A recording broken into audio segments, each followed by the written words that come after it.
Hey everyone. So this is an untold story. What is an untold story? It is the stories of any person, anywhere in the world that has a powerful, true, raw, and a story that deserves to be spread around the world. Hopefully it will connect and inspire any viewer. So if you have a story or you know somebody who has a crazy story, please share it on my story at ABtalks.he. We only need a 2-minute video. Tell us why you're somebody or you know somebody that deserves to be on our show, and we owe it to show it to the whole world. Other than that, if you haven't been a subscriber of the show, which seems to be a lot of you, please support, subscribe, ring the bell, and we promise, as always, to give you the best stories from around the world. My name is Sasha, and this is my story. We know a bit of your story, so you now be a storyteller. I met this kid, super nice, filled with light. He did something that I had never seen before, suicide. And I was 16 and I didn't know what the concept of death was. And something happened that night that genuinely was the worst possible thing to ever happen to me. What happened? Someone that I considered very close to me. He touched me and he tried to. It traumatized me. I woke up in the middle of the night, every night, with nightmares. And then I got into self-harm. My mom looked at me and she sort of something clicked. And she said, "Roll up your sleeve, Sasha." And I was like, "Mm-mm." And she forced me. And my mom looked down at my wrist and walked straight out. She couldn't breathe. How do we convince anybody listening to this that that's the worst idea you could do?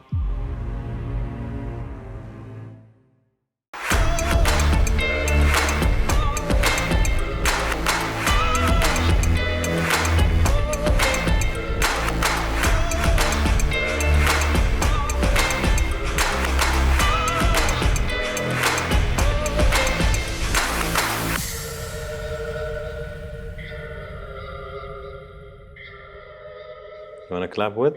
Yalla. 1, 2. Okay. Hi, Sasha. Hi, Anas. So starting, how are you really doing? I was gonna jump and say I'm great, but I'm gonna take a second and think about it. I'm very content. I feel content for the first time in a very long time. I feel balanced.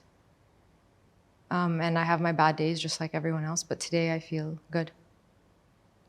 I feel content. And in this period? It's been a chapter of my life that I've really been trying to focus all my energy solely on myself. And to tell you the truth, it's the first time since maybe I was 7 or 8 that I've ever done that. So it's hard to put all this energy into myself and focus into myself. So there are bad days, but I'm learning this new thing called balance and contentness that I've become very happy in. Okay. So we'll jump right in. I know your story is complex for a 22, 23-year-old. 23, I just turned 23. Happy birthday. Thanks. I know people might think, 23, what does she know, right? Or what has she experienced? Or why the fuck is she on ABtalks at 23?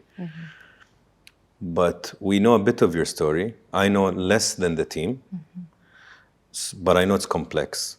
So you now be a storyteller. Tell me what your story is, and let's go through it, like your journey, when you're born and all the chapters. Okay. Yeah.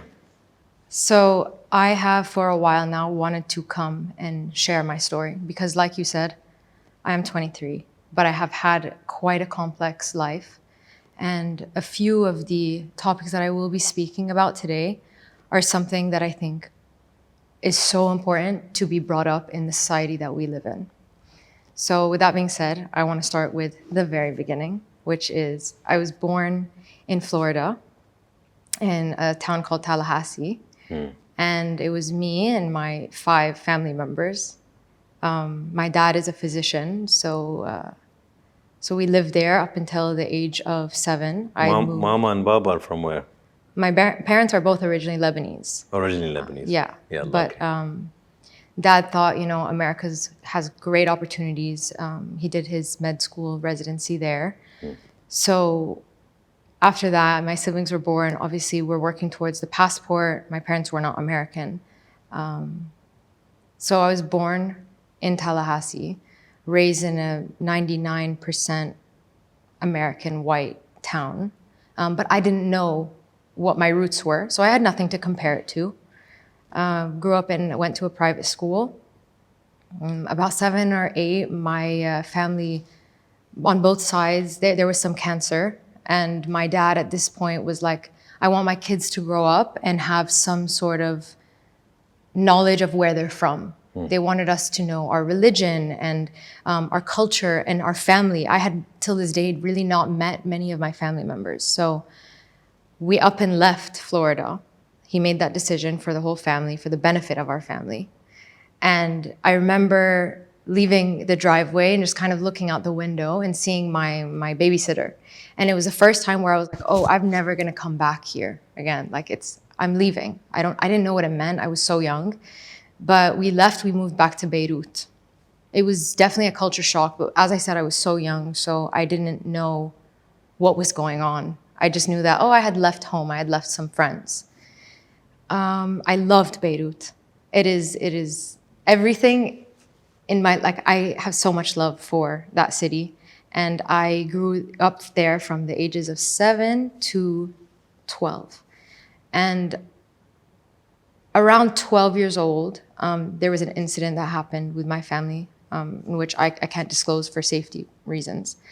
But there was something that happened with my family, and then the environment, the climate in Beirut was getting a bit out of hand. There were explosions happening every once in a while. My brother had a friend who passed away in an explosion. There was a teacher at my school that passed away. We had bomb drills all the time. It was just getting very unsettled. And my parents came to us and they said, once again, we are moving. And this was like one of my biggest heartbreaks. Because khalas, I had done this before. I had left. I thought this was it. I was gonna grow up here. I was gonna flourish. I was gonna have my teen years here, and I was looking forward to it. And it was hard to adjust because I came from a Western background, and entering a very Lebanese background was something that took me time. I had an accent. I got bullied, nothing harsh. I was in 2nd grade. But once I finally did feel like I was kind of getting a hang of it, we were getting pulled out once again. So I was entering 8th grade when this thing happened with my family, and we had to leave. We had to relocate. And I remember when we moved, we were in the car, and I was, back in this green, open land in America, something that used to feel so familiar, now feeling so different to what I was used to. We were on the highway, and I'm looking outside, and I just get overwhelmed with this deep sadness. Deep sadness, who am I supposed to be now? I know I was American, and then I was Lebanese, and now I'm back in America. And we moved to a different city. We moved to Jacksonville. And I was no longer going to a private school. My parents put us in the best of the best public schools, but I was very scared to be entering this new field. I went into my first day of school, 8th grade, and I got bullied for being Lebanese Muslim. And I still remember verbatim what they said, but I came in with this big hair, these huge eyebrows, and people did not know where I was from or who I was or what experiences I had, and they would throw out comments like, what are you from, the Taliban? What religion are you? And I was proud when I first came from Lebanon. I was like, yeah, I'm Muslim. And I would just get thrown out what do you mean?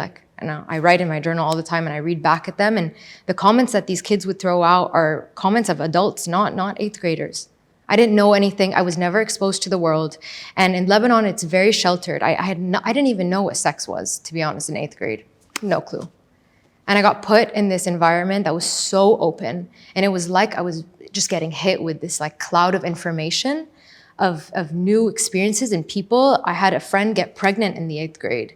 And I was every day I was like, what is going on? Who do I become? But I was faced with this, okay, I'm Lebanese and I'm so proud to be Lebanese, and I'm Muslim and I go home to a Muslim family and I'm taught to pray and I do all this, and then I go to school, and if I even utter the words that I am Muslim, I get faced with a lot of hatred. And in the first day of school, and all that bullying happened, I went home and I told my mom about it, and she was like, you will stand strong and you will tell them that even the Taliban isn't even in the Middle East. So what are they talking about? And I was like, okay. And it didn't stop for a while. It went on, no, ISIS, and where are you from? You're Muslim, you're Muslim, you're Muslim. And it got a lot of hatred. Allahu Akbar. You know how it goes in the movies. But I learned very early on that I couldn't be who I was and feel safe. So I had to pretend to be someone I wasn't. And in doing that, I had to try to act as best and as perfectly as I could. And that meant losing weight. That meant looking the part, straightening my hair every day to fit in, highlighting it. I didn't want to be brunette. I wanted to be blonde. I would look around and try to mimic other people's behavior. And it took away from who I was. But I tried to remain so true to who I was at home and so different whenever I was at school.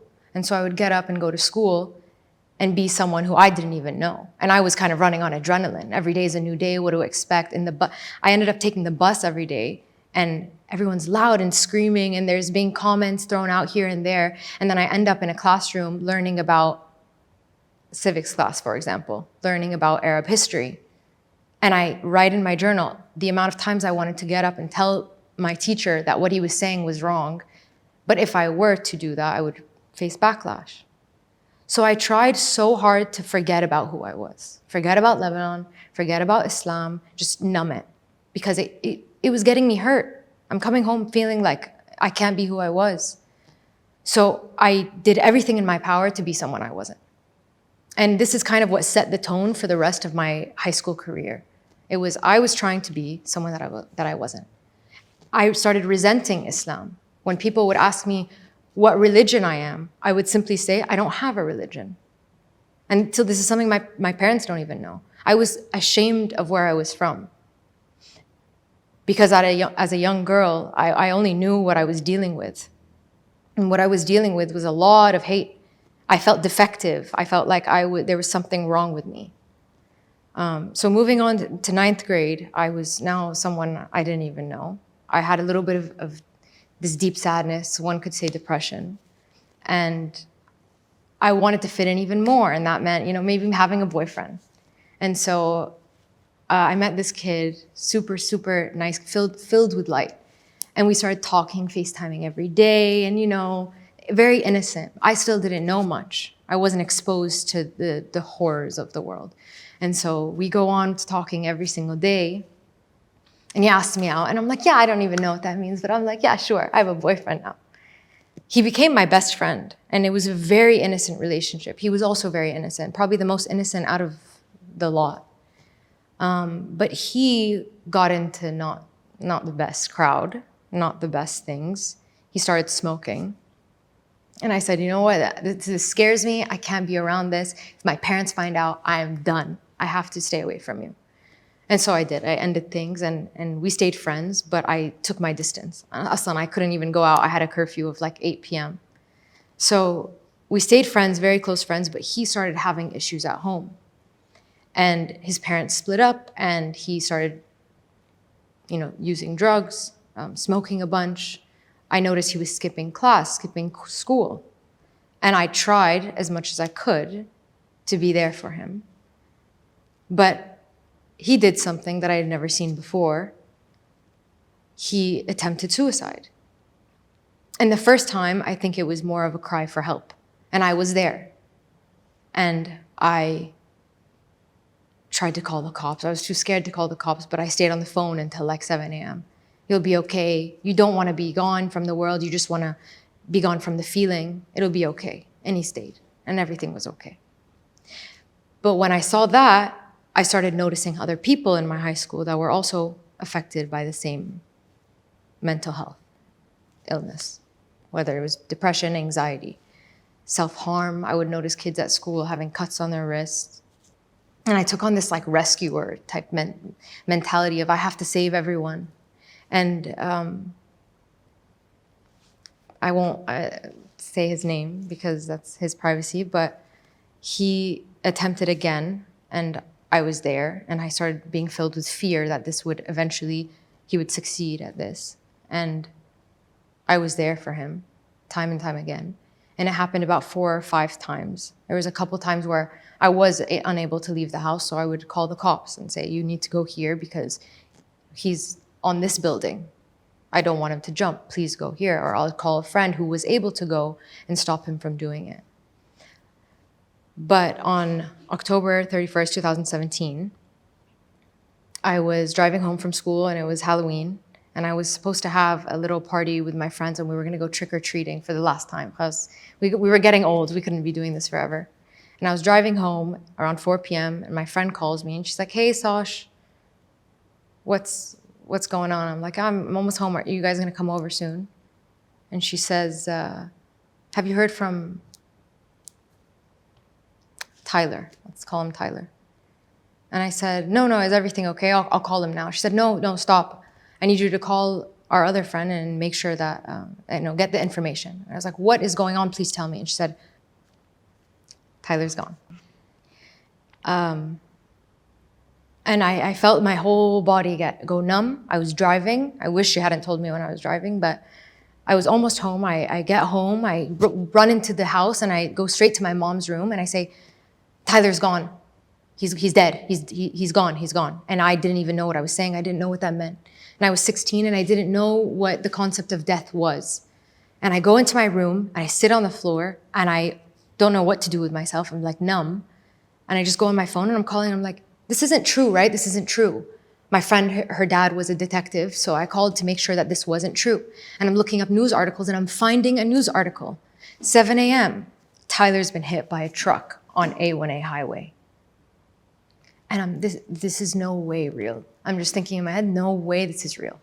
I didn't save it. I didn't stop this from happening. There's absolutely no way. And I went into my shower and I'm sitting on the floor and the water's just on top of me and I felt a pain I've never felt before. And this pain accompanied numbness as well. And I was just sitting there going, how am I supposed to go into school next week and focus on chemistry when this has just happened? And I feel the most blame because I had saved him before. I had been there for him. Now, had I been there for him, this would not have happened. I could have stopped this, but I was sleeping. And I was compromising on my sleep. I was compromising on my grades. I was skipping classes to make sure he was okay. And all of a sudden, he's gone. And there was a funeral, and they do something in America, not everyone, but they do an open wake where they keep the casket open. And me and my friends went into the funeral, and everyone's crying around me, and no one even knew him the way I knew him. But I was unable to cry. And I'm looking around like, what is going on? I'm still incapable of understanding the situation. And I walk down the aisle and I look at the open casket and my friend's right next to me, bawling her eyes out. And I'm looking down at this body going, this is not him. He's not there. He was like sewn together. He looked like a wax figure. But it was terrifying to see at such a young age. My mom didn't want me to go. But keep in mind, my parents come from a very conservative family. My parents didn't know how close I was to this boy. They didn't. So my dad comes to me after 3 days and he says, Yalla, Umi, like, wait, get up. Your mourning time is done. It's time to move on. But had he known how close I was to him, he wouldn't have done that. But there was a level of secrecy with me and my parents where I couldn't tell them everything. But following his death, I started helping everyone around me. I had lists on my phone of every person with depression or anxiety or sadness or just problems in their life that I had to make sure they were okay. Whether that meant I was staying up till 7 a.m. or leaving my house during the middle of a hurricane to make sure someone was okay, I didn't care. I didn't want to see this happen again. I would make friends with everyone just to make sure everyone was okay. I would try to figure out, is everyone's home life good? I was failing all my classes. But in doing so, I'm still trying to be perfect, still trying to fit in this society. So I developed an eating disorder. I tried to be so perfect for everyone around me to love me, to make sure I'm okay. All I care about was other people were doing okay. Because if I see this happen again, I don't know what's going to happen to me. So I'm not eating. I'm not sleeping. I'm not doing well in school. My parents are telling me, what's wrong with you? I got diagnosed with ADHD. And she's like, oh, that's the reason you're not doing well at school. Okay, let's get you prescribed some ADHD medication. So I got prescribed ADHD medication. And if you know what those do is they also suppress your appetite. So I would go 2-3 days without eating. I would have to sometimes leave class when I felt lightheaded in case I was going to faint. And there was a couple times at school where I did faint. But I didn't care. I couldn't even give it any thought of my own health and my own safety. It only mattered how other people were doing. A few months after his death, there was another death. And it was suicide of another one of my friends. And we had been so close in 8th grade. We weren't as close in high school, but it was off a building. And after that happened, khalas. Now I'm really paranoid. I was living every day like it was my last day. I was treating everyone with love in case I would never see them again. I was terrified of death. But because I was living every day like it was my last, I was becoming more rebellious. I was sneaking out of the house. I was doing things that I wouldn't normally do. And my parents are so confused. What is happening to our daughter? And they tried everything. God bless my parents. They tried everything. But I didn't care. I didn't have a single ounce of care for school. It didn't mean anything to me. How could it whenever I'm seeing all this other stuff happen? So I found a guy who needed rescuing. I found a guy who was depressed or anxious or just seemed off. And I dated him. And he was a very toxic, verbally abusive, emotionally abusive person. But I couldn't leave and I couldn't know what was best for me. And I stayed. And my eating disorder got worse. And then I got into self-harm. I wanted to feel something. And I didn't have a wake-up call until my parents started to know that I was getting very thin. And my mom and my dad actually thought that I might have had a thyroid problem because I lost weight so quickly. So he asked my mom to take me to get a blood test. And I asked the lady to use my right arm. And so she was taking blood from my right arm. But because of how, I don't know the biology of it, but my arm was not letting blood out. There was no blood coming into the tube. So she's like, can I please try your other arm? And my mom was standing in the room, but I couldn't lift the sleeve of my other arm. And then my mom looked at me and she sort of something clicked. And she said, roll up your sleeve, Sasha. And I was like, I don't want to. And she forced me. And I rolled up my sleeve and my mom looked down at my wrist and walked straight out. She couldn't believe. I get in the car, she doesn't say one word to me. But I get home and my dad's there. He had already moved to Abu Dhabi. He got a job opportunity here and he was just visiting. But I got home and I was so scared because in Islam, it's very haram. Self-harm is very haram. So I sat across and not knowing whether they were going to punish me, what's going to happen. They don't know much about my life. And my dad just looks at me. It's the only time I've ever seen my dad cry. And he looked at me and he said, if you do this again, I will drop everything for you. I will leave my job.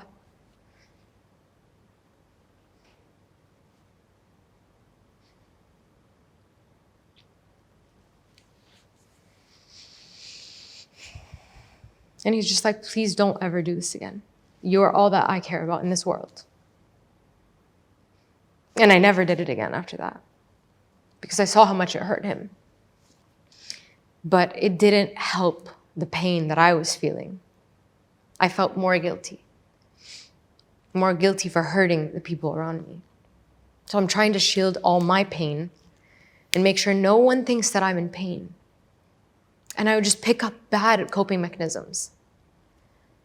And I was still in this abusive relationship. And he was eating at my confidence.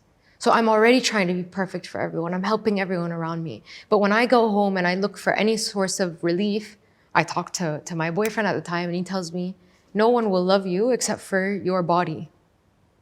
And I tried so hard with everything in me to look perfect and have the perfect body and always get my eyebrows done and keep my hair straight and get them highlighted and nothing was enough. And I wasn't sleeping.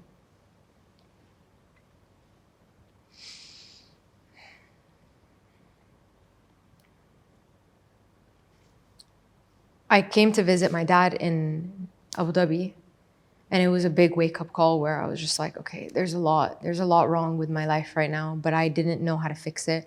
I always felt like a very bad person. Something just was, I was off, I was defective, there was something wrong. And I came back from my Abu Dhabi trip wanting to make a difference, wanting to do better in school, and it was my senior year, or end of junior year. And I tried to make a difference. But the guy ended up breaking up with me, which left me feel even more defective. And now I have to prove myself. I have to prove my worth as a woman. And that meant wearing more revealing clothing and trying to fit the part more.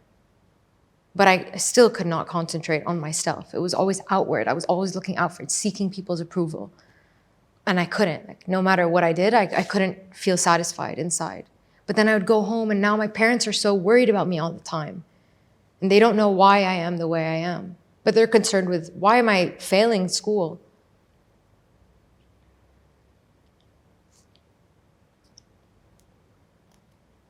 And when senior year came around and I was just like in the depths and there's the SAT and I snuck out of my house on the night of my SAT to attend this party.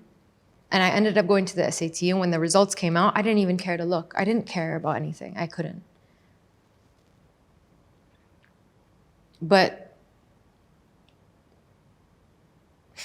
when my parents left to visit, when my mom left to visit my dad in Abu Dhabi, I thought, I want to have some friends over to the house. And so my friends came over, and it got out of hand, and more friends came over. And something happened that night that genuinely was the worst possible thing to ever happen to me. And this is something I thought about whether or not I wanted to say for the longest time, but I genuinely think it's something that needs to be spoken about.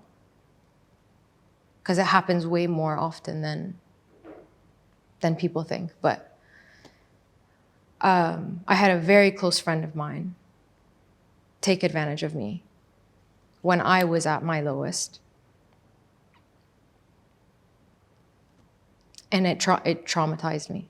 I woke up in the middle of the night, every night, with nightmares, with flashbacks, wondering, why do I get myself in these situations? Why do bad things keep happening to me? Why do my parents hate me now? I'm the cause of so much pain and suffering, and why can't I just get good grades? Why can't I just focus in class? Why can't I just eat properly? Why can't I just do sports? And it was always, why can't I just be better or be more valuable? And I was always labeling myself and putting myself down more and more and more and more. Don't skip the party. What happened?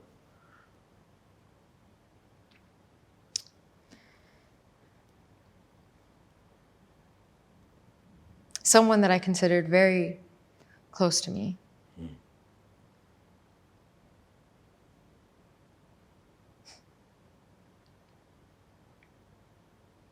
He touched me, and he tried to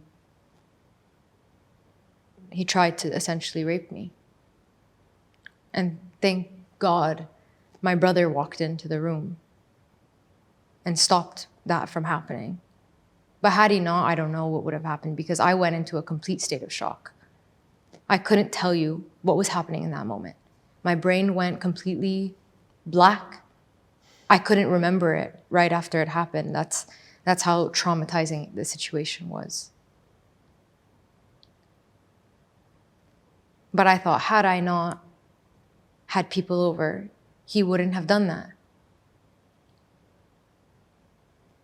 And even my brother says, that's the day I think I failed as a brother. It haunts me. I've healed a lot, but it haunts me. I still have nightmares about it, and I still can feel it.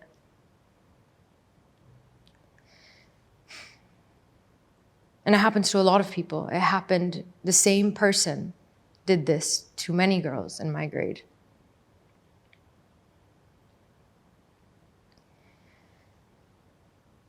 And when I went to school the next day, someone threw a comment at me saying, I heard you hooked up with XYZ. And hearing that and seeing people laugh about it, I was starting to doubt what had happened.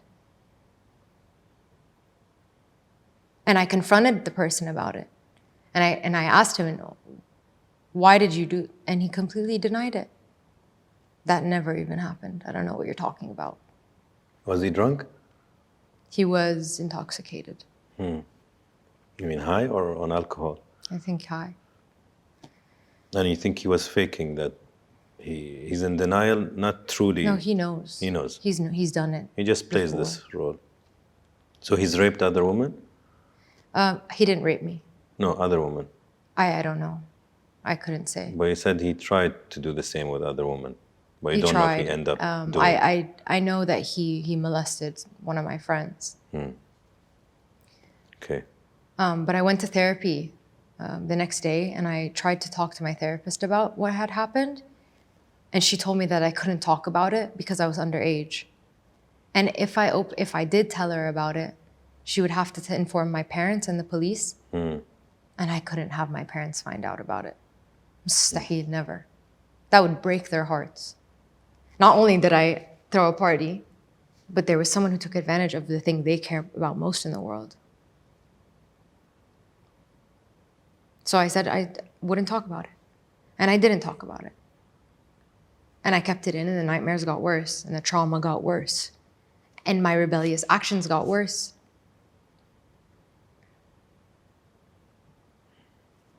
What else? What's going on in your mind?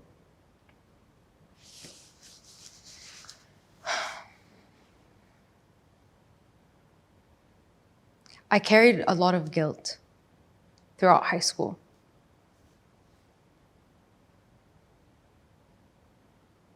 And I neglected myself a lot. And in neglecting myself, I entered a very toxic cycle of going deeper and deeper into this depression and anxiety. And anxiety is fear. I was living in fear all the time. And I had two options. I could go deeper into it and continue, or I could try to make a change. But that only change for me was to leave. So I moved. I moved with my dad. I came here. I went to AUS. But you can't just change your environment and expect all the pain to go away. You can't expect the eating disorder to go away.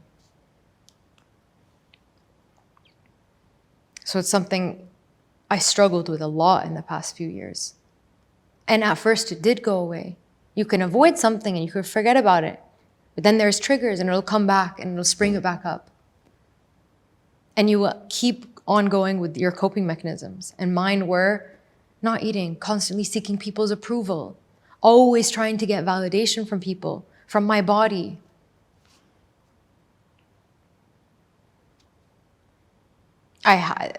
I reached a point recently, about 5 months ago, where I couldn't do it anymore. I stopped leaving my house.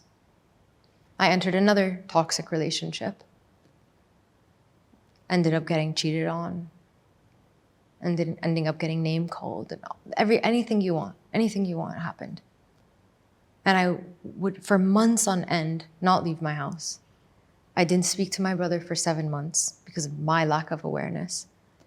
I pushed myself so deep into a hole that I couldn't get out. It was like it was too late. And I realized I had a problem when me, who I consider myself a very outgoing person, was not leaving the house, couldn't leave. It was a deep-rooted fear of getting out and speaking. I was so tired, Anas, like after saving people, many people have attempted suicide. I had a friend send me a letter after she got out of rehab facility saying, had it not been for you, I would have drank that entire Clorox bottle. But instead, I stopped halfway. So I feel like, okay, I'm getting validation from that, I'm helping.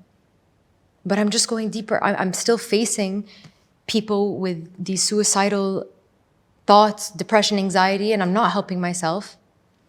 What am I doing? I'm a shell of a person. I weighed like 98 pounds. At one point, I was fainting almost every day at school. The cycle needed to end. But 5 or 6 months ago, when I was so deep into this, I felt so burnt out from everything.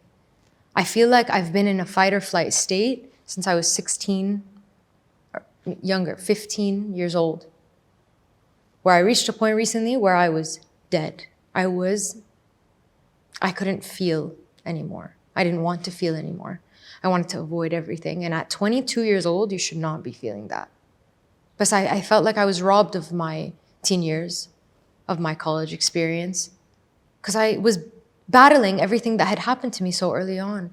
But had I known, had I had tools, had I had someone to talk to about the deaths, the assault, then I could have gotten myself out. But I had no one to talk to. And so Well, you had a therapist also. So you can't talk to your parents because you feel guilty and you don't want to burden them. Best friends, I don't know. One of them killed himself. I don't know if there was anybody else as a close friend that you vent to, but then you had the therapist at some point in America. That didn't help. So I had a therapist, and when I opened up to her about one of the incidents in my life, she told my mom. And so I couldn't, there was no safe space for me, really. It And didn't she has feel to, like it was. technically. Yeah, exactly, because I was underage. So I felt like I didn't have a safe spot. I had my journals, but even in my journals, I'll talk about how I can't even write whatever I want because mom's gonna go through my stuff. Mom was living in fear, wondering, why is Sasha doing the things she's doing? Why is she waiting outside her abusive boyfriend's house at 5 a.m. because he told her that if she breaks up with him, he's gonna kill himself? He leveraged what happened to me with my friend against me.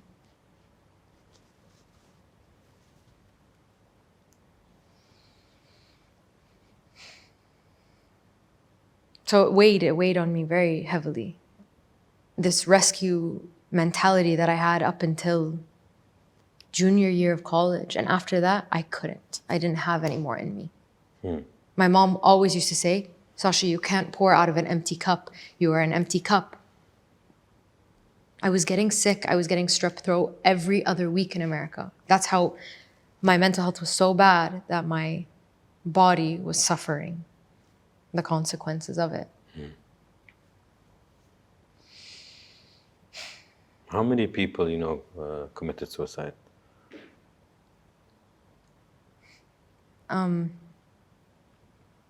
was actually just informed of one a few months ago from my high school, but I would say 4. Have you ever tried to commit suicide? Alhamdulillah, no.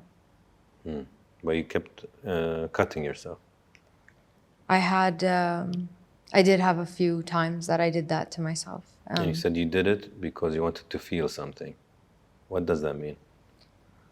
It was almost like seeking control. It was like I felt I had no control in any vertical of my life.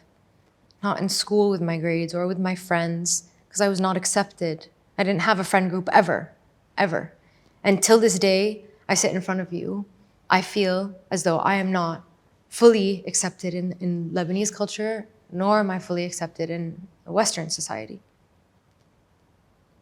It's completely different, and it's hard for me to feel completely loved in any environment. The self-harm came in different ways, different coping mechanisms. Did you resort to escapism, meaning drugs, alcohol, cigarettes? No, I couldn't.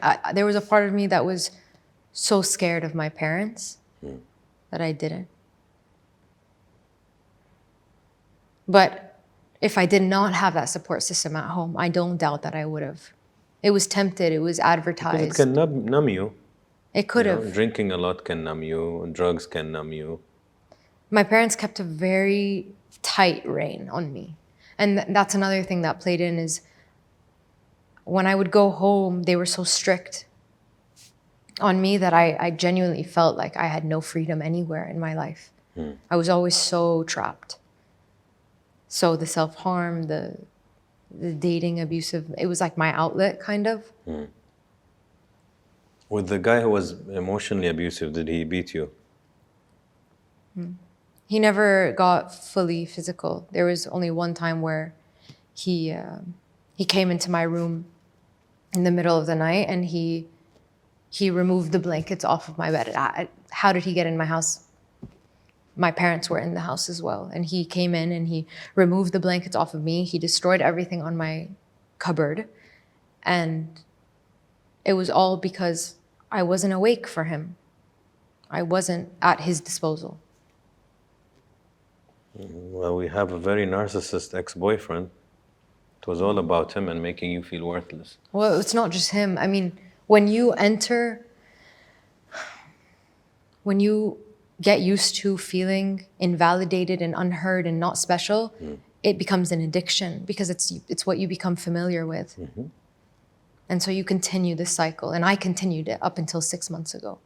What's the difference? Because you keep saying 6 months ago you're still in a shitty place. What's the difference between today and 6 months ago?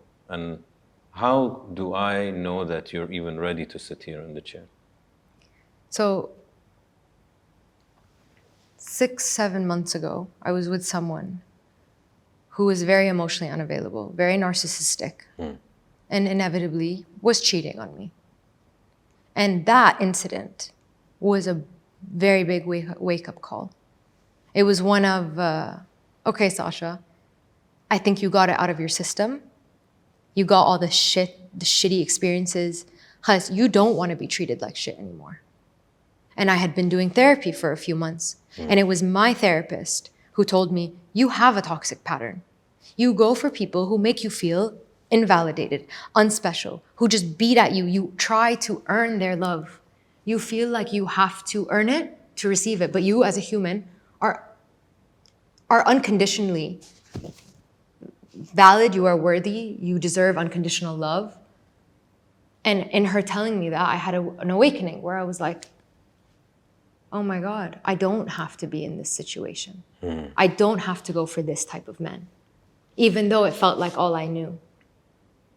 And I did meet someone who helped me with this process.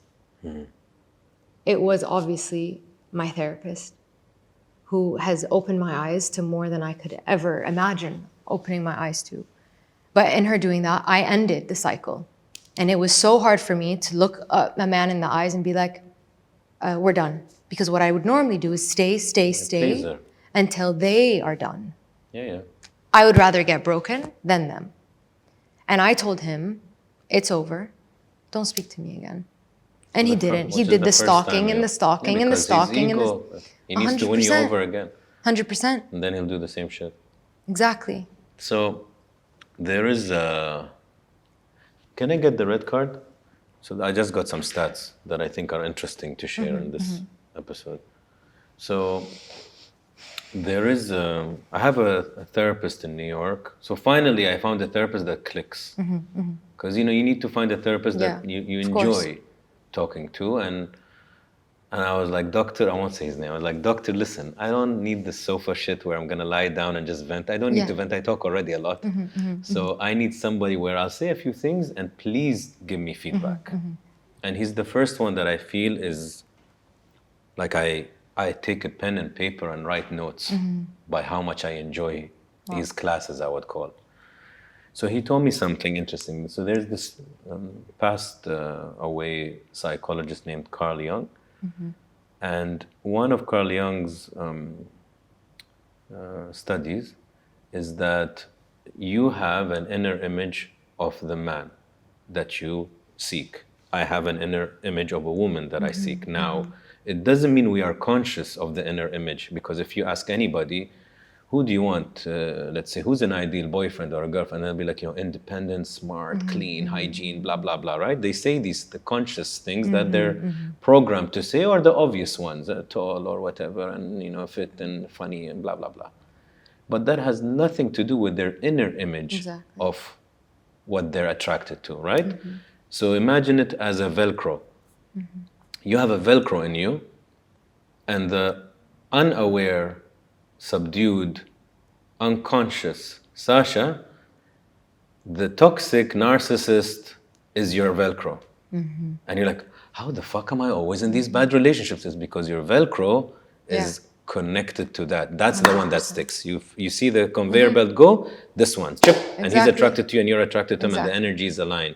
So he knows you're a target that he can prey on. You're like, I don't know why. It's like when somebody says, every boyfriend I have cheats on me. If 10 of your boyfriends cheat on you, we have a problem. It's a pattern. If 10 of your boyfriends beat you, we have a problem. The pattern problem. So once you are aware, like you sit down and you're like, okay, let me study myself. What is my Velcro? And why is it even there? And now we know your Velcro, and now you made the decision, and the last one, too. So it's a very important thing, the inner image. 100%. Yeah. But the pattern, I mean, you asked me why do I deserve this seat right here? Why do I feel like my story is valuable enough to be shared? And it's because sometimes, genuinely, Anas, all you need is to switch. خلاص, I will make this change because this is what's good for me. But that switch is, I will choose to love myself more than I want to love the validation of others or seek the other's approval. And sometimes if you find one person who believes in you and who loves you unconditionally, keyword unconditionally, who breaks that pattern of toxicity and abuse, that's all you need. You need one person to believe in you, and you could make that change. Trust me, I've tried to make the change before in my life. It's not an easy thing to pull yourself out of being 6 feet deep. But I found someone who believed in me and who encouraged me to get out and encouraged me to keep this self-growth. And I left the country. I went and visited Florida again. I went, you know what? I don't blame them for who they are, nor do they blame me for who I am. I am completely detached. As long as I do not seek their approval, khalas, I'm good. I will love myself. And when I went back, I was not 8th grade Sasha with the highlights and the straight hair. I showed up with the curly hair and the brunette, and I was completely myself. And أنا مسلمة. And I pulled out a prayer rug in front of them, and they stopped and they went, "What is happening right now? What is that even? Why are you on a rug? What are you doing? What is this act?" And I fully said, I was not true to who I was. This is who I am. This is who I always was. This is my story. But I do not seek anything from you. I'm not looking for you to love me. I came back to see the people that I love from this city. I had amazing friends, don't get me wrong, and I love that town. And I always go back. I will always go back. But whenever you detach, when you choose to put yourself first, no matter how much you want to help, because I have people in my life that are in the depths that all I want to do is help. I want to help you, and I want to help you, I want to help you. But you can't do that when your glass is half full. So I made that decision. I found someone to believe in me. And I'm here to tell you and everyone, especially young girls who are between the ages of 12, even younger, because we're so exposed to social media now. We're so exposed to the horrors of the world. At 13, I didn't know what sex was. People at 8 years old know what sex is now. So in that means that people are experiencing depression earlier, anxiety earlier. People are getting assaulted all around you in every country. And if they do not feel safe enough to get up and talk to someone, one person or tens of people, they're going to suck themselves down and they're going to enter this toxic pattern. They're going to develop an eating disorder. It is not inevitable, but it is a fear I have for the society that we live in now. And I am here, and I've always known that I will, as Sasha, when she feels that she has enough love for herself, she will get up and she will speak. And it was actually ABtalks. 1 year ago, I said, I will speak to Anas because I have a message, and it is that young girls and boys at 11, 12, 13 have emotions that are so valid, and they should not be told, you'll get over this. It's fine. It's fine. They are so valid. They are experiencing real emotions. No matter how young, they need to be heard. They need to know that it'll be okay. They need to be given the tools, because had I had someone to listen, I don't know if everything happens for a reason. I'm so grateful for the journey. I'm so grateful for everything that's happened to me. But would I have wished that there was someone just to hear me out? When I wanted to talk about the suicides, when I wanted to talk about the assault, when I wanted to talk about my eating disorder, I say in my journal, I don't know, what am I doing? I've eaten less than 200 calories in the past 2 days. I'm fainting at school. Why is no one noticing? People need to speak and they need to feel safe, because if they don't, then they're going to continue this cycle, this pattern, and they're going to draw themselves so deep, and then they're going to reach a point where they're 23 and they're burnt out. Burnout is not something you can just get over so easily. It took me about 4 or 5 months to just feel like I can go out again. Like I could talk to someone without feeling so drained. They're heavy topics. But people all around us are going through it.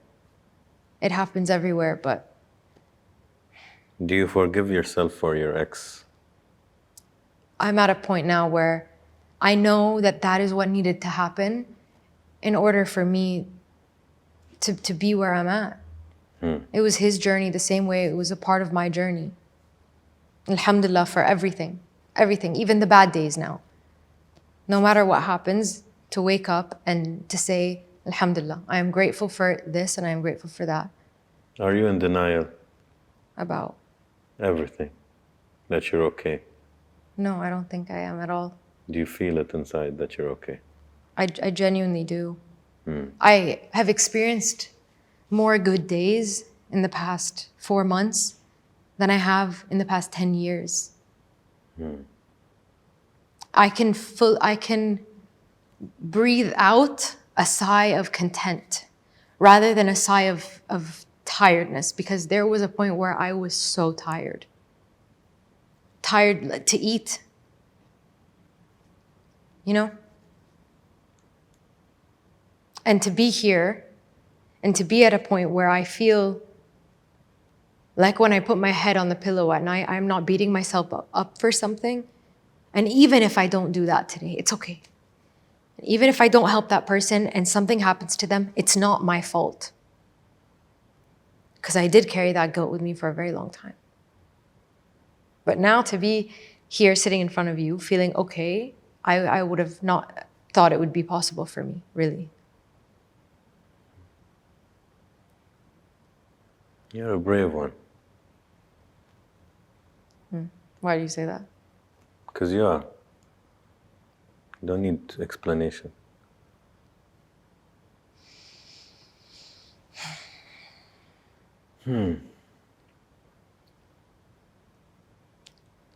You're on your journey.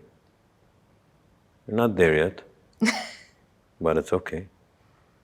And you need to stop playing God. I've been told that. I have. You are not responsible for tens and hundreds of people. I'm not saying don't be there for people, but you can only do so much as a human can do. And like your therapist, I think, said, it starts with you. I'll give you a very simple example, maybe relatable, but not so much. When we got COVID, I had maybe 60 plus employees under me. And I saw businesses shut down, and I saw people being let go, and they don't have money, income, so that's families switching off, right? I just told myself, I'm like, Anas, you can't fucking afford to lose you. And you're not going to fire one person during COVID, not one. I never fired anybody. But I went from working, I was stuck at home alone. And I'm like, okay, I used to train before COVID twice a week, exercise. During COVID, I reached 6 to 7 per week. Not because I want to look great, that's a given. But I'm like, your mind can't afford to stop being creative and fucking sharp because you have too many people depending on you. So it starts with you, Anas. I was working out all the time, dancing, enjoying, making the most of these exercises. We became very creative as an agency. We started to make enough money to pay salaries. I told Harith, my brother, fuck our bonuses and our salaries. It's okay. Like, there's this Japanese way of doing business where the senior management choose to discount their salaries by half or whatever to sustain the ones with lower salaries. So you don't need to fire anybody. So I'm like, I love that. So we kept everybody and we paid everybody their bonus. I'm very proud of that. Inshallah. But it starts with you. If I am unhealthy, Sasha, I'm a shitty father, shitty friend, shitty boss, shitty everything. I can't afford it. I feel too responsible for my family and my friends and my employees. It starts with me. If I'm in a good mood, things go good. I can take care of people. شو فايدتي أنا لو أنا مريض في المستشفى؟ شو الفايدة؟ شو تسوين في هذا أنس؟ طايح في المستشفى. How long you'll feel bad for me? A week? A month? I'm useless technically. So as much as I can control, okay, لا قدر الله, you get sometimes an illness from wherever. But what I can control is what I eat, who are the people around me, who are my friends, who are my family, how much I exercise, how much I sleep. What I can control, I'm a control freak. I'll do my best because you deserve today the best Anas interviewer.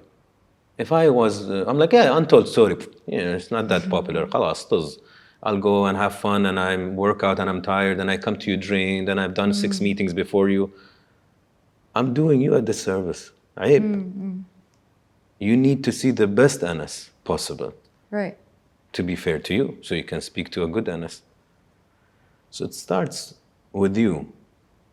Do you ever have days where maybe you need a break? What about burnout for Anas? Does that exist? Yeah, I was close a few times. But I try to inject a day off. I do. I think I'm quite smart in how I design my life. My days are wholesome. It includes family, it includes friends, a bit of myself, which needs to increase. It's a collective day. It's not only work, 95%. لا, I love work. I'm a workaholic, but في أشياء. And I have good people. I have good humans in my office. I enjoy coming here. So we'll read some stats. Okay? I think this is important for our audience. And you tell me to stop at any point because I think these are really good and maybe you have some things to add to it, right? So WHO stat, okay? Approximately 280 million people in the world have depression. That's scary just as a number. Depression is about 50% more common among women than among men. More than 700,000 people die due to suicide every year. Suicide is the 4th leading cause of death in 15 to 29-year-olds. This is World Organization, yeah? Then we go to since we're on suicide, let's stay there. The suicide rate among males in 2022, this is in the US, was approximately 4 times higher than the rate among females. Males make up 50% of the population, but nearly 80% of suicides. That's a completely different topic. How men don't even know how to talk. Like you touched on it. If you don't have somebody to talk to and not feel alone or not feel a burden. I had a recent guest also who never talked to anybody. He was like, I don't want to be a burden. And I had to stop him and I said, do you know that there's a power in vulnerability? Because yes, you don't need to be vulnerable. Everybody they need to earn your vulnerability. But telling your mom or your dad or your best friend or your husband or your wife something really deep, that just fortifies your relationship with them, not the opposite. Because you chose to tell me something that's so sensitive, and I'm like, thank you for choosing me. It's like watering. It's like watering a relationship. I mean, if I know how you feel, I can now communicate with you better. صح. And you can do the same with me. صح. And on the topic of these stats, in 9th or 10th grade, I took a suicide certification course with the YMCA because I wanted to help whoever I could, but not everyone's eligible to just, if you're standing on the cliff of a building, not everyone knows how to handle that. So I wanted to make sure if anyone ever was, how could I handle it? So I went to the certification and I learned a lot. And I read these stats and I learned that there's women commit suicide in a very different way than men actually. Men will pick a very aggressive way to go, whether that's with a gun, jumping in front of a truck. Women will choose something more like pills or, vertical down the rest. But also in that course, I learned that when someone is so sure, and it's for everyone to listen and maybe it helps someone in the future, if someone is so sure that they are going to commit suicide, you will watch them go from being extremely sad, moody, to suddenly they're at peace. They're coming into work going, hey, how you doing? I'll be seeing you tomorrow. And because they know, they're planning on leaving. And for them, it's peaceful because they know they're going to end their pain. And this is where I could decipher between, in high school, how do I know if someone's really going to do it versus if they're just doing it because they need help. It's a cry for help. And it was scary to see some people come into school being so happy. Because those are the people I would go talk to, not the ones that would come in sad. And there's a complete difference between the two. You know more about this topic than me, so you can help me here. I've been told the ones who speak of it often are the least ones that will actually do it. That's the quiet ones. The ones who speak, it's like negative attention, like a cry for help. Right. I need somebody, or I'll try to attempt, but I won't do it. It's the ones that, like I lost a friend, he killed himself, he jumped off a tower. And when his wife wanted to see his body, she was in denial that that's not my husband. That's no way the guy that's sleeping next to me for all these years. If she couldn't see that her husband has it in him, how scary it is, you're sleeping next to that person. Well, those are the exact and his letters were ready and everything was in place and the window was unscrewed, removed, like he planned it. And all I got was a fucking call and I'm like, no way. This guy loves his kids. All he does is speak about his kids all the time. He would never let his sons without a father. It's for someone to actually take their life, they have to have an unimaginable amount of suffering. And for them, they hold a lot of guilt for, okay, I'm leaving the people that I love, but this pain is something that's consuming me every second of every day. And I'm probably a nuisance to them. They convince themselves that they're making their loved ones' lives harder. They're a burden on them. And this is something I would get texts of, I know I'm nothing but a burden on you anyways. Your life would be better without me. Yeah, I think they think their absence is better than their than their presence. There's a lot more, but the quiet versus the loud, it's not always the case because my friend was loud. He was very loud. He would post on his story, the one who committed. Jumped in the front of the car? Yeah. He posted, someone help me, someone save me from this. I posted that morning. He posted the story of the highway. And do you know how hard it was to watch that back going, if I just moved my thumbs, sent a message, I could have stopped this from happening. It's a chain reaction. Suicide is a chain reaction because it was one person. And then a few months later, another one of my friends. Yeah. And then a few months, and just less than a year ago, another one. It's very scary. Because when you know that someone did it, it opens this door in your mind to go, okay, then if he did it, I can do it. It's possible, exactly. How do we convince anybody listening to this that that's the worst idea you could do? I think what you need to do first is show unconditional love.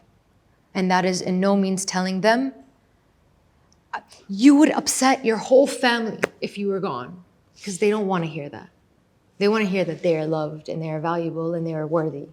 And it is true. Every human that walks on planet Earth is valuable and has full reason for love. They deserve to be loved. So if anyone is suffering with depression or anxiety or suicidal thoughts, what they need to have is a support system. No one that's going to come and make them feel guilty for the way they feel. And patience, because I know how long you need to be by someone for months, sometimes years, in order to get the thoughts out of their head. It's not like a flip of a switch. It's not that if someone's suicidal today, they won't be tomorrow if you tell them they love them. It takes way longer. And so it requires patience. It requires love. And I think that's really the key, is just love and to know that you are valuable. Look at how scary this stuff is. Suicide deaths. 1 death every 11 minutes in the US. I'll go more.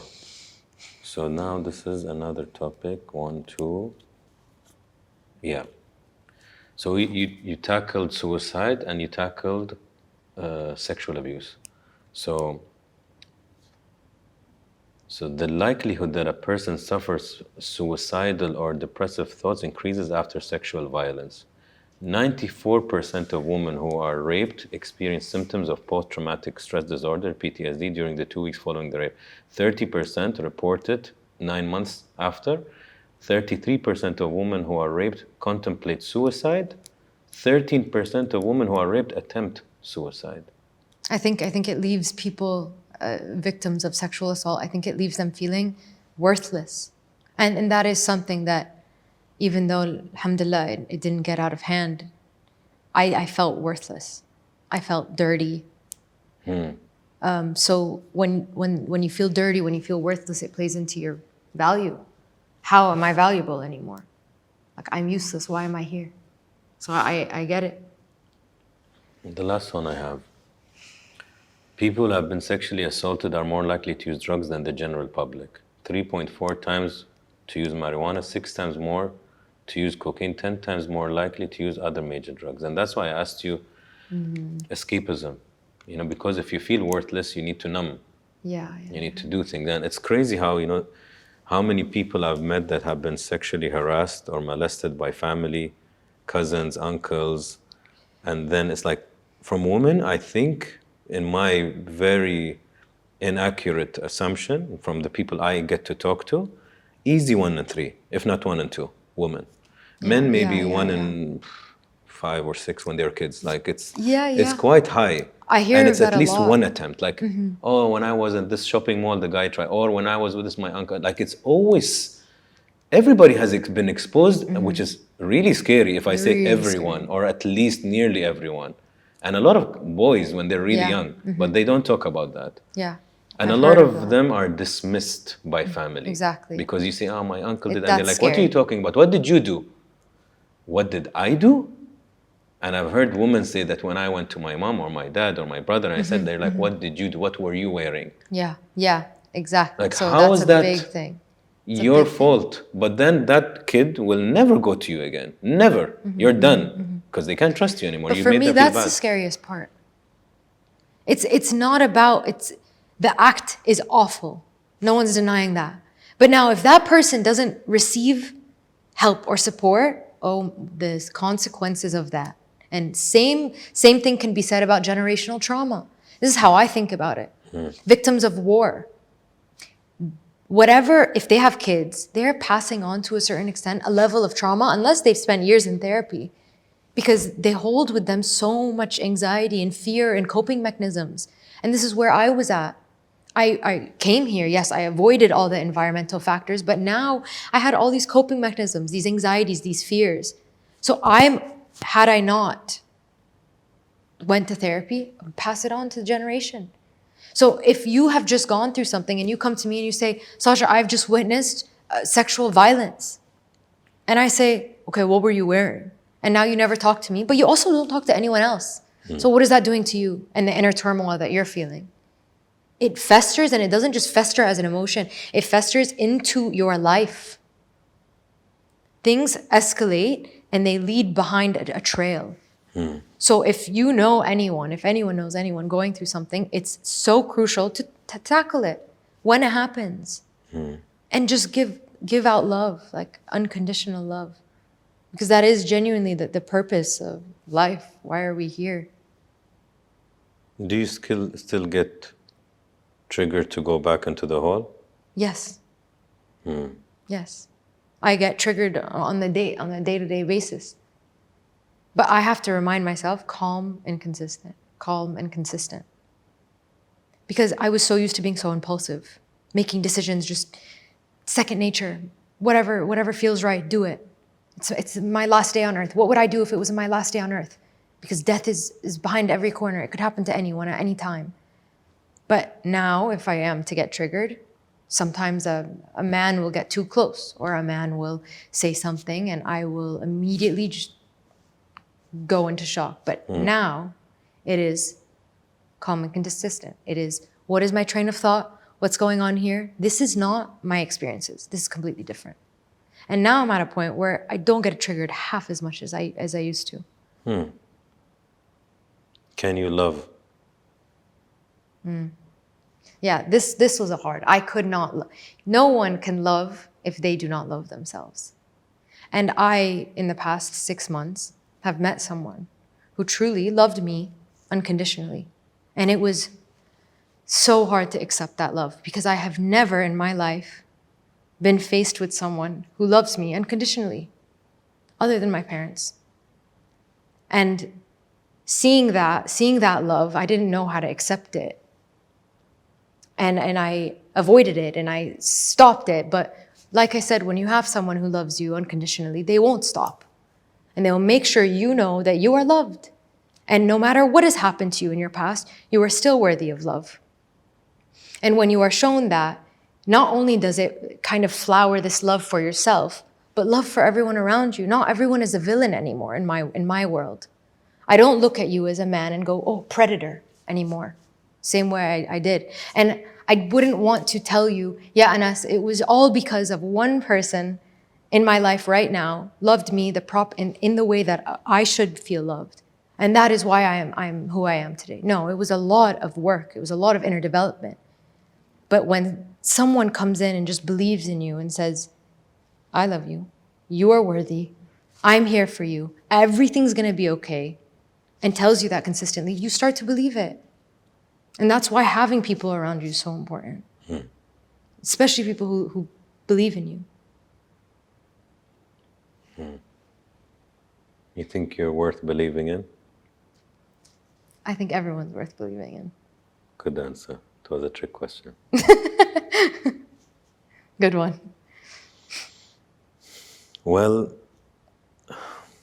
I think the person that we're talking about, who's probably listening in the other room, is a gift.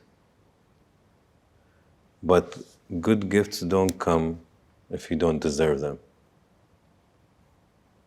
So the inner development probably attracted the gift. And as much as he's a gift for you, you're a gift for him. You're feeling something in him that he wants to be feeling, and he's feeling something in you that you definitely need. So 100%. very important not to kick the gift away, because that's your natural default system. It's too good to be true. Fuck it.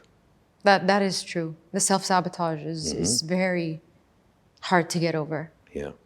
But it goes back to, do you believe in yourself? Correct. And I believe in myself. And therefore, I believe that I deserve something that is good. I believe to be treated like a woman.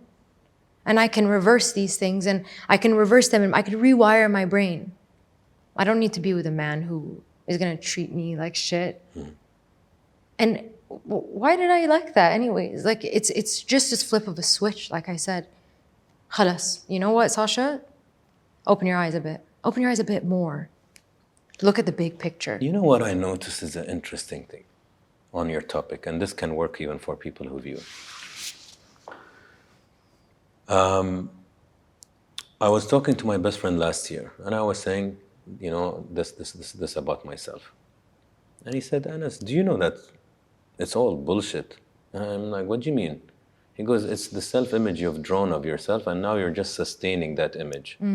So if you build yourself as, I'm the strong woman, so you do everything not to say I'm sick or I'm not tired or I'm not down, I'm never depressed. Right, Because you're fulfilling the image you've drawn. So he's like, you know, it's an editable thing.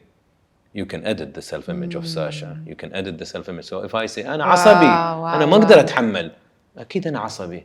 أكيد يعني I'm telling you I'm filling my job description. Anas is a very angry person. But if I say, I'm starting to calm down every day.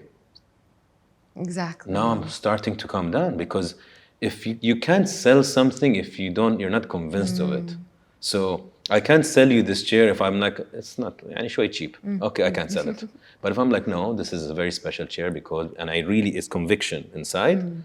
Now I can sell it, and you feel that it's a kind of contagious. You're like, oh, that's a good chair. Yeah, exactly. And if I say, you know what, Anas, okay, you are worthy, or Anas, you are smart, or Anas, you know what, maybe you are smart, shit. Right. Maybe now suddenly I'm starting to convince myself. But if I'm saying, Ana ghabi, I don't know. Right.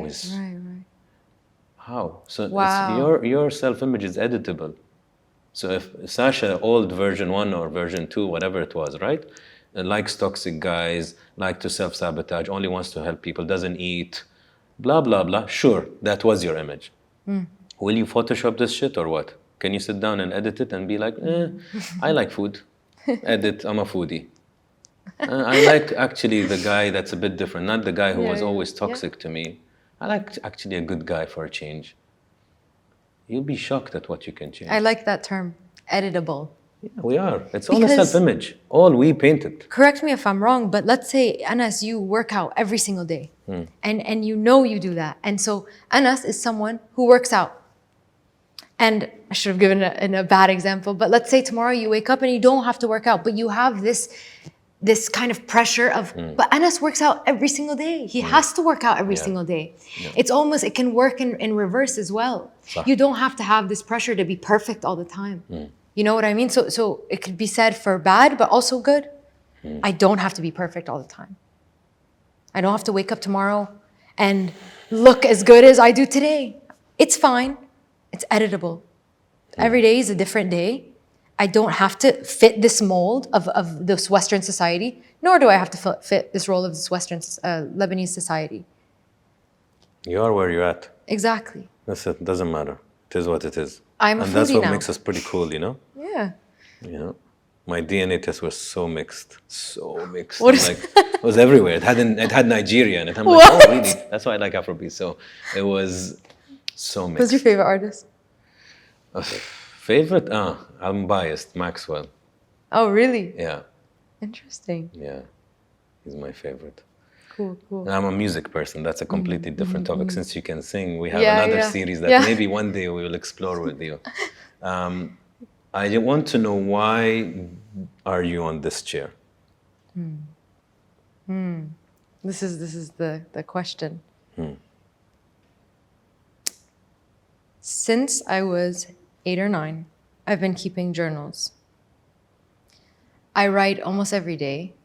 There was only about a year that I took off in college when I was burnt out. I wrote every day because I knew Sasha has a voice and she needs to use it to help. And I went throughout my life trying to figure out, what is Sasha's passion? And I was always looking for these like tangible things. Sasha loves singing. Sasha loves basketball. She loves paddle. And one day I figured out that my true purpose in this life is to help. And I think I'm pretty well versed on things mental health, because I have a real passion for helping people who are going through mental health issues, whether that be from bipolar disorder to everyday anxieties. I empathize with people, and I feel that feeling because I've documented it throughout my life.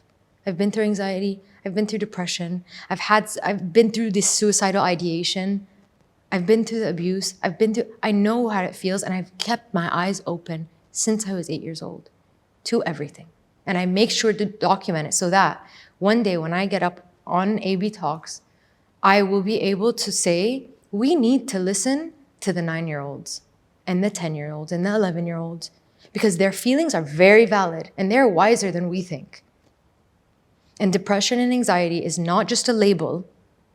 We actually shouldn't label things as that anymore. We should make efforts to hear people out. And genuinely, as cliche as it sounds, spread love to those who are in these positions. I want to be a voice. If I had to come on here and share some very personal details in a society that I don't perceive as being as open-minded as the Western society. And yeah, I sat here and I said, you know what, Anas, I was assaulted.